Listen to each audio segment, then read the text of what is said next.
Hello, my name's Nathaniel and today I'm going to be showing you how to get a better finish on your model tanks. This is a beginner's guide, so if you're an advanced modeler you might want to switch off, and I don't want to waste your time. But yeah, I've chosen a male tank Mark 1. It's quite a relatively easy tank to make, 22 parts. Didn't take that long. I think it took like 5 hours to make. It took me a while to get the tracks on because we had some problems, but apart from that, everything went quite well. I got this model kit with nothing else, as in just a model kit by itself, for £6 from the model shop. Here's some equipment that you may need. I got some spray paint, Desert Yellow. This comes in very handy. Acrylic spray, Humbrol. I got this for £5. You can find them at most modelling shops. Desert Yellow 93, so if anyone wants to copy my colour scheme, here it is. Desert Yellow, Humbrol 93. Make sure at the bottom it says matte. You don't want anything to say gloss or shiny, otherwise you've made the wrong buy. Okay, I used a Humbrol precision glue, sorry. If you're wondering why the sticker's not gone, it was very poorly stuck on and it was just getting on my nerves, so I ripped it off. Yeah, if you take off the end, it's got like a metal bit there. What you want to do is keep cleaning the top so that no glue sort of builds up and makes this horrible icky stuff. You're also going to need a rather precise paintbrush. I used a Humbrol FX0. I got this one from a starter set. You can also buy them separately, but as you can tell, this one's a bit old. To paint on the details, I used some small paints from starter sets. I got these from starter sets. You can only get small paints like this from starter sets, which I've done quite a bit of, so I gathered them. But if you're planning on making a tank for your first time and you haven't got a starter set, you can buy them in little tins like this. I haven't got red and white in one of these tins, so I've got green here. They cost about £1.50. There's quite a bit in there. This is Humbrol 116, if anyone was wondering what colour this is. I was originally looking for a colour like this for my tank, but then went on to a Desert Yellow. You're also going to need, I've got a nail filing thing, to sand down the parts before you start building, otherwise you'll have these horrible offcuts and sharp bits. It just doesn't look good. Okay, so this is how I made it.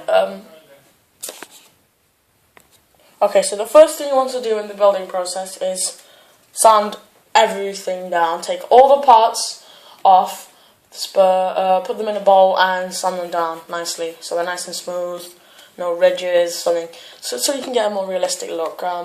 This process takes about 4 to 5 minutes. After that, you're going to glue it, but you want to glue if you're a beginner, you want to glue each section. You might want to call it separately. So you want to get the track section here, this side and this side. They're actually two separate sections. These bits here. You want to glue them together. That's what I did, and then I left them, and then I got all the parts to make up the middle. Got them together and made like another part for the middle. So I had 3 parts: this part of the tank, the middle, and this part. Yep. And then I went on to the spray painting stage. With my spray paint, always shake well before use, and spray paint the whole thing, both sides. It takes about 2 or 3 coats to get a nice finish. After you've finished that, I went on to painting the details, like the barrel, silver. No, sorry, I forgot where I'm at. You want to glue the 3 sections together nicely once it's all spray painted. Okay, leave the tracks, forget about the tracks for now. So, don't pay any attention to the tracks until after. Once you've glued all the sections together, go on painting small details like the exhaust here at the back, guns, I don't know what this thing is, bolts and knuckles there.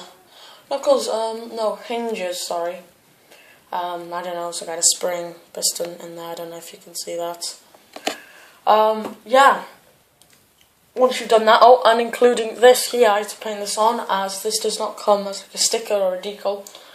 That's what I use these two paints for, and the brush. Now, okay. What you do with the tracks then is you remove them from this rubbery thing, and you want to get an iron, and you want to iron the inside. Oh, hang on, if I'll show you. Yeah, you have to use an iron to iron the rubber together to melt it, and I'll make a nice bind. Make sure it's not on the tank, so take it off, then iron it, sort of iron it like that. Then once it's like this, you want to wrap it round like that. Okay, once you've done that, yeah, just put them on, and then if you want to make a diorama, that's it. Well, what most models will go on to then is putting mud effects, wash over it, but I've wanted to keep my model sort of a new, straight off the factory line, sort of, well, you know, model. But if you want some basic mud effects, get a brush. You want to get quite a dry brush, and you want to push down tight so there's lots of little bristles, so it's all horrible and hairy. You want to dip it in some sort of muddy paint. Dip it in. You want to put most of it on a tissue, and then grab it and dab, dab, dab, dab, dab, dab, dab, dab, scrub, scrub, scrub, dab, dab, dab. Over the whole thing, well, the whole tracks and maybe some on the bottom. On this tank, it's not going to have much because it doesn't go very quickly. Well, the male tank Mark 1. If you've got a female tank, that's pretty much the same, except the assembly for the side is different. That's it. You can paint it the same way. You can follow all these steps easily. Yeah, that's my tutorial on how to make this kind of, well, result, and it's quite nice. If you want to go on further, you can apply decals, which have like names. This one came with one that says HMLS, which stands for Her Majesty's Landship. Dragonfly, which is one, but I took it off because I didn't do the dragonfly's camo. Yeah, once you're doing that, you have to apply, like, I don't know, it's recommended to use floor wax with an airbrush. That gives it a nice little, sort of, quite a shiny coat, and then some other sort of products, but I'm not going to talk about that now. I hope you found this video useful, and I hope you've learned something, and I hope to see you in other videos soon. Bye. Thanks for watching. Please comment and like and subscribe if this did help you at all. If it didn't, then just forget about it. Thanks for watching yet again.